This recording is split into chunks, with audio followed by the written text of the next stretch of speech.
nation. No, just, we find out that the United States government now thinks it has the right to kill American citizens without due process or without probable cause or without any evidence or economic calamity at hand. By the way, I want to get to all the news stories. I got to ask Mark McKinnon, though, this story. Okay, so Barack Obama, he'll sign like some regulation that will say that a federal agent can go pick up a tumbleweed off the side of the road in a deserted road somewhere in Middle America. And Republicans will stream to the floor and they'll scream, "Tonight, freedom was destroyed." Tonight, how many times have you heard that? Yep. Barack Obama has destroyed freedom. Tonight, Obamacare. It's like Barack Obama has destroyed tonight, freedom died. That's what we always hear from these Republicans in the House. And here you have something truly chilling. Here you have the United States government saying, we can kill you, American citizen. You have no constitutional right to a jury by your peers. You have no constitutional right even to probable cause or to due process. You have no right to a lawyer. You have no right to counsel. You have no right to anything. If we suspect you, just suspect you without evidence that you were thinking about committing an act against the United States of America, we can kill you. Yeah. And there are no checks and there are no balances. We can kill you. We can pick you out of a list and drop a bomb on you. We can kill you. Not only can we kill you, we can then kill your 16-year-old son, who's not even affiliated with Al-Qaeda. And then we can blame it on the father for us having to kill the son. Now, that seems to me to be something Republicans might perhaps be concerned about, go to the floor about and talk about. And they talk about all these other lunatic, insane things where they say, oh, freedom's dying tonight. No, this is a great example of where the Constitution is being stretched well beyond its limits. Well, forget Republicans. How about liberals and Democrats? I mean, can you imagine if George W. Bush had proposed this idea? I mean, that's obvious. Now, I'm a little contrarian on this with you. I actually agree with the policy. I think it's a good idea. You think it's okay to kill Americans without probable cause? In thinking about the threats against us and the Machiavellian plots, I'm willing to err on the side of giving government a little bit of latitude. Wait. Americans don't have a constitution. This kid, the 16-year-old kid, goes out to a restaurant and he gets killed. I understand. Because of his father. I'm sure I'm in the minority at the stable. Well, I may be in America. That causes you no concern? As I said, constitutionally? Really? I err on the side of giving the government latitude on this one. Wow. Okay. We have Katty Kay with us as well from Washington. I didn't get to do the intro, so I didn't know. Katty, good morning. How are you doing? Good morning, Mika. Good. Good. You want to chime in on drones? Are you with Mark McKinnon?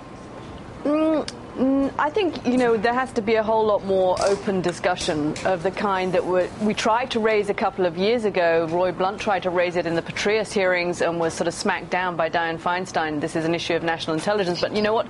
Now it's out there so much that the secrecy element has gone, and I think there has to be a real discussion both about the constitutionality, particularly when it comes to American citizens, but also the wider ramifications of whether this is actually serving our national security cause. Because whilst you're taking out some Al-Qaeda leaders, you're causing huge amounts of resentments in some of these areas and possibly fueling the next generation of militants in places like Yemen, in the Pakistani borders.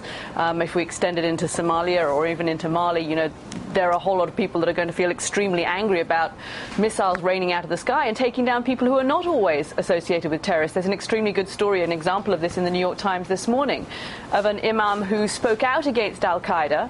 Al-Qaeda operatives came to speak to him, and as they were speaking under a tree, in fact, to threaten him, and as they were speaking under a tree, missiles came down and took them out. Now, what does that do in that community in terms of a sense of what America is doing, anger towards America, and the fueling of more people who feel they want to join the cause of jihad?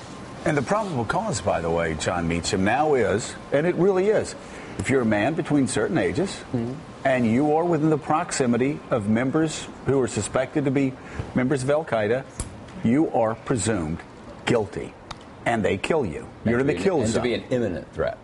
So you're presumed to be that. Yeah. The rule of law here, Kathy and I always joke about how she feels about losing the colonies, and she's not happy. We appreciate it. Still mad. I don't think she's as grateful as she should be that we've allowed her to come back. Exactly. But this is one of the reasons we broke away from her crowd. Was that there were no. I don't see where this is going. I'm struggling with this one, John. The rule of law could not simply be in the hands of a king and could not be arbitrarily applied. And that's precisely what this is in the hands of an American king. And an American king that actually gets the list of people who he decides should be killed and who should not be killed. And the New York Times reports that he goes down that list. Yeah. And there's so many things that are chilling here. I do got to say, Mika, that again, just to follow up on what Mark McKinnon said, this is one of those times where you can't even say if George Bush were doing this. Because if George Bush were doing this, everything that was going on in Washington, D.C. would stop today. Yes. There would be congressional hearings called. There would be articles of impeachment.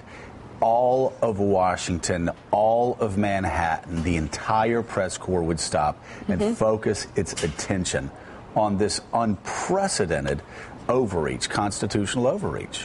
Well, I think some of it will come out in the Brennan testimony, and that should be very, very interesting. I think we made the point yesterday that if this was happening in the Bush administration, people would be going crazy, especially in the sort of echo chamber.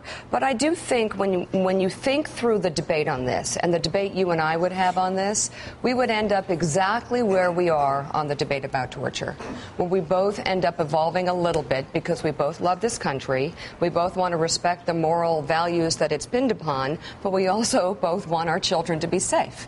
Right. I mean, I think that the debate would sound the same. It's a balancing act. I am surprised, and Willie, let me bring you in here, because we went through this a lot talking about enhanced interrogation techniques, and pretty soon even sleep deprivation and things that are done to U.S. soldiers in basic training started being defined as torture. So I'm going to say enhanced interrogation techniques. I never could have imagined under George W. Bush and Dick Cheney's leadership that it would devolve this far. As I said, I was upset after reading a New York Times article about how long Padilla had been incarcerated without seeing an American lawyer. I mean, some things just aren't right, and this just doesn't seem to be right. Well, I said it yesterday, I'll say it again. I have a big problem with people being held at Guantanamo Bay without charge for years and now a decade. But I have a bigger problem with people who are being killed without charge in the field of battle. So if you're outraged about enhanced interrogation, man, you should be really outraged about somebody being killed on the spot on suspicion of being a terrorist. And a lot of this is a semantic question. If you read that memo, the word imminent is used a lot. What does imminent mean exactly? How do we know that this person is intimately involved in something that is intimate? Also, the term senior, operative. Yeah. When we hear these come down, they come across the AP wire, we ought to start using a little more scrutiny and ask, what does that mean exactly? What does it mean that the guy you killed is a senior al-Qaeda operative? How do we know he's senior? How do we know he's an operative? How do we know he's an al-Qaeda? There are more questions that should be asked. So you're right. You hold somebody at Gitmo without charges, that's one level here. Then you kill somebody without probable cause or evidence, that's right there. And then you make it an American citizen who is protected by the United States Constitution, John Meacham, and suddenly that raises it to an entirely new level. When the U.S. government can decide which American citizens it's going to kill without probable cause. Right. That is frightening. And, of course, the next step is the killings start taking place on American soil. Sure. And that we're not far from that here. Yeah. I think I said this yesterday. I think this is the ultimate manifestation of this blending of law enforcement and warfare that was thrust upon us by the attacks of September 11th, 10 to 12 years ago. And they're now so intertwined, it's almost impossible to pull them back apart. And one thing I think we have to be wary of is the history of executive power in the country bounces from one extreme to the other. We almost always overreact.